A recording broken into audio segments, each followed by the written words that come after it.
Oi!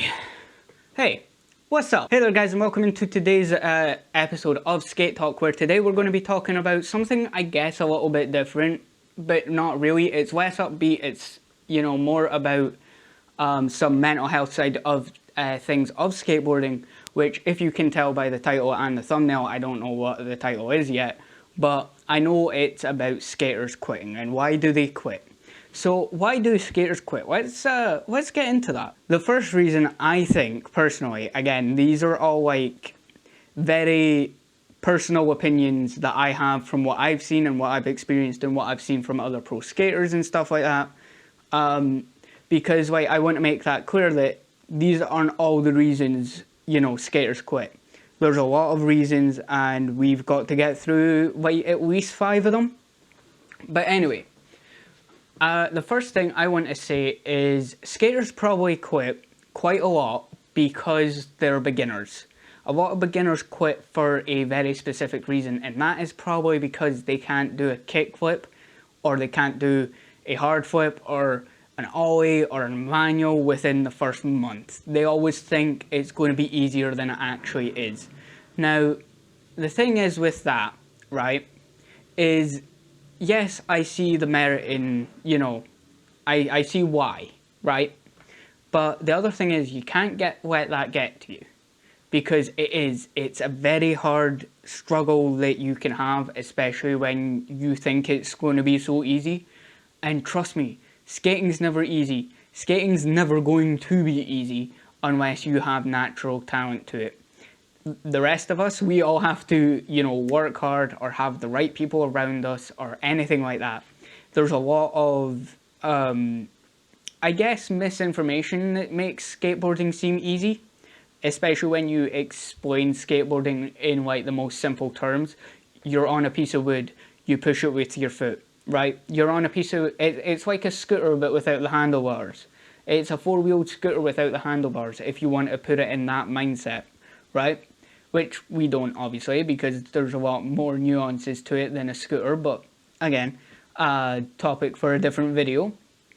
But the thing is, right, is beginner skaters a lot of the time think it's easier than it actually is, and think it's going to be like so easy to, get this ollie, get kick flips, get heel flips, get shove it's, get front shove it's, get tray flips, and it's not.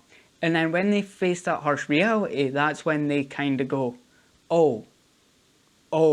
it's difficult. And like, even people who have come up to me just wanting to see if they could push on my board, when I've been out skating and stuff, like they're non-skaters, but like they just wanted to try it. They're like, oh, this is actually really hard. How the hell can you even ollie? And I was like, it's just a thing that comes with practice and time. You've got to learn, the basics before you get onto the good tricks, And like, I think that's a lot of the time why beginners really quit. Quite a lot. Again, this will be probably pretty beginner heavy, because I know a lot of beginners that have quit or aren't quitting, but they've taken a break from it because they don't have the time just now. Again, if you know who you are, I'm not calling you out, I'm just saying it how it is, alright? But the thing is, right, is beginners have a little thing I like to call, not quite a grace period, but it's similar to that.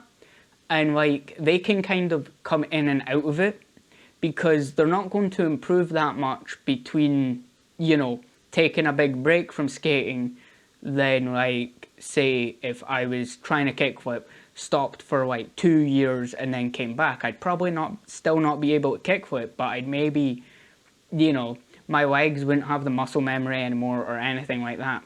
And that's an important thing I should say, especially for any beginners watching this. If you're at the point where you can only do ollies or you can only do manuals, I've been skating for about a year and a half, 2 years. We'll say 2 years, right? We'll say 3 years, because I think I started like the back end of 2020, right? We'll say 3 years just to put it in perspective. But I still can't kickflip. But, I've only been trying to kickflip for about a year. And that's the thing, like, doing kickflips is hard because you need to learn, you know, always frontside 180s, backside 180s, pop shove it, front shove it, heel flip. Well, heel flip's not as important. But, like, the thing is, I've not done any of that. I've not learned, like, frontside 180, backside 180. I've been messing about with other tricks, like maybe some freestyle tricks and stuff like that. And, again, I'm going to take you guys on a bit of a journey when I start doing my more IRL skate videos, where I'm actually going to go from the basics and then start relearning all the basics. So, like, ollie, manual. Like, I can still ollie, I can still manual, I can still do all of that. But I just want to take you guys through it, so keep an eye out on the channel for that. And if you don't want to miss it, you know, you can subscribe. I know it's a bit cringy to say subscribe and stuff, but I gotta say it, you know. We kind of gotta say it, you know. It's kind of part of YouTube, okay? But anyway, back to why skaters quit. Now, we've covered the beginners, right? So next is probably like the intermediates or something. No, it's beginners again, because the next thing I want to, well, it's not really beginners. I guess this kind of covers everyone in a way, especially if you're not a pro skater that's getting paid, you know? Or even if you are a pro skater that's getting paid but you still have to work another job, is actually jobs. Life getting in the way, you know, maybe, you know, there's some unforeseen circumstance that's come up, you know, say like there's a big expense that you've got to pay for or something. You can't just hold that off while you skate, you know? One has to take precedence over the other. And again, a lot of skaters don't really fully quit. They more quit for just now until they can get their life back on track, or life back together, to the point that they can just chill out again, have hobbies, all of that stuff. Because again, you've got to remember, even though to some of us, you know, skateboarding is a lifestyle, we live, die, repeat skateboarding, right? But a lot of people, it's just a hobby for them, and you need to remember that, because like not everyone needs to stay in skateboarding all the time. It's okay to take a break from skateboarding. And for you content creators that I know are watching these videos, take a break as well, because that same thing applies to content creation as well as skateboarding. And I'm doing both currently. Well, I'm not really taking a break from either, but you get the point, right? I'm making videos about skateboarding, I'm doing both. The reason people quit skating because of jobs and stuff, that's a completely valid, you know, argument, because like you need to let that take control first, because you wouldn't be able to buy a skateboard without money. You wouldn't be able to get money without work. You wouldn't be able to get work without a house and, you know, or somewhere to stay, or a flat, or whatever. Or an apartment, if for you Americans. But the thing is, right, you need to, I think, find a balance, especially if you're doing skateboarding, you're maybe wanting to take skateboarding a bit more serious. Maybe have a job that goes like unsociable hours, and then before you go to sleep, you go skate for a bit, come back, sleep, and then repeat, basically. Again, that's a way if you're wanting to take skateboarding a bit more seriously. For us people in the UK though, the best advice I have for you guys, aside from, you know, the same thing that I just said, is make sure you have a board for wet weather and a board for dry weather, because we know how unpredictable this country is for weather, right? It's been getting more predictable, but I'd say it's still pretty unpredictable when you think of it. But that's the thing, like, I think a lot of people in the UK especially, or like anywhere that rains quite a lot, or like it's got unpredictable weather, I think they get put off because they don't have as much time as everyone else to skate, you know? And again, like, I've seen amazing skateboard in the past like 6 months, from people, you know, down in London, people up here, you know, in Glasgow, in Dundee, all that stuff. And like, there's a lot of really good skaters. It's just, I think they found a way that works for them. You know, they've found skate spots that are maybe dry even when it's raining, because, you know, it's sheltered or something. But again, like, that takes a lot of effort to find out and stuff like that, because again, it's a lot more niche over here for skateboarding than it is over in places like the US or anything like that, because again, skateboarding here is still looked down upon, I guess. I don't want to say looked down upon, because it's not really, but like, you get the point that I'm trying to make, right?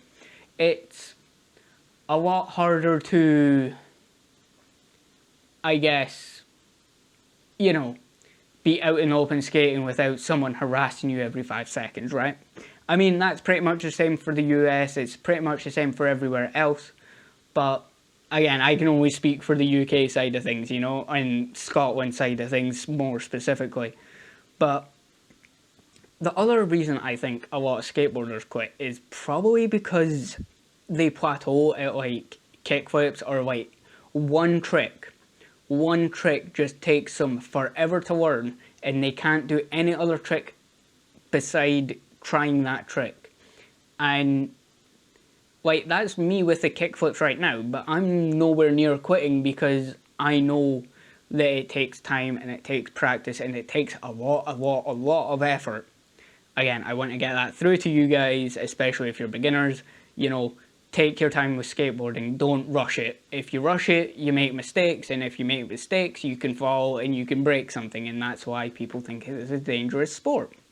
Anyway, but I think because people are doing these hard tricks and stuff, and they get really annoyed and they get really in their head about things, that's why they stop skating. That's why they quit, effectively. But some of them don't. Some of them just take a break. You know, I've taken a break a few times. I've, you know, seen others take a break. I've seen others, like, maybe be in and out of skateboarding quite a lot, again, because of other things like work, or, you know, they just don't have time just now and they've got to save up for things or whatever, right? And those are all completely valid reasons, and they make sense. Now, the last one I want to talk about, the last point especially, kind of leads into last week's video, which, again, we're going to touch on, is gatekeepers. So gatekeepers are very, very toxic in the skate community. Again, that video will be linked down in the description and in the end cards, just for you guys who are wondering about the gatekeeper thing. If you want more details over there, you'll find it in that video, obviously. But gatekeepers really demotivate a lot of skaters, especially beginner skaters, because they'll try and stop you from, you know, skating in the skate park or something like that. Don't worry about that. If there's other skaters there, you know, just, you know, skate with them, or like skate near them, because, like, again, what are the gatekeepers really gonna do? They'll try and get inside your head, they'll try to throw you off, that's about it. And I think that's what a lot of people need to understand, is if we don't give the gatekeepers the power, they can't get in our heads and they can't gatekeep as effectively, you know? So, you know, what they're wanting to do is basically get rid of everyone aside from them, you know, skating. And that's the exact opposite of what we want to do here. We want to get as much people into skateboarding as we can, whether that's, you know, doing tricks, whether that's just even using longboards, or, you know, for basic transportation, you know. It's a lot more environmentally friendly, I guess, if you want to take that approach. You know, you can do different types of skateboarding. You can do vertical skating, which is transition, or big ramps, or in pools and stuff like that. And then you've got street skating, which is mainly what I do, and that's just skating, well, in the street-based skate parks, stuff like that. And just having more fun with it. Or maybe you like really expressing yourself and you like doing freestyle skating. You know, every sort of skateboarding is welcome in the skate community. And if you're one of those gatekeepers, I have one very special present for you, and it's... Yeah. You keep that one, okay? I've got plenty. I've got plenty more where that came from. Anyway, I'm gonna see you guys later. I'm gonna probably finish this and then start editing this video, because by the way, I'm recording this yesterday. Well, yesterday for you guys, today for me guys. Me guys? Yeah, okay. Yeah. Anyway, it is Sunday for me, it's Monday for you guys. I'm literally recording and editing this in the same day. Anyway, I hope to see you guys next week or in tomorrow's video, which will be Saints Row Reboot. Yay, everyone loves that game story. Anyway, I'm gonna see you guys later, and as always, happy skating, and I'll see you guys in a bit. You.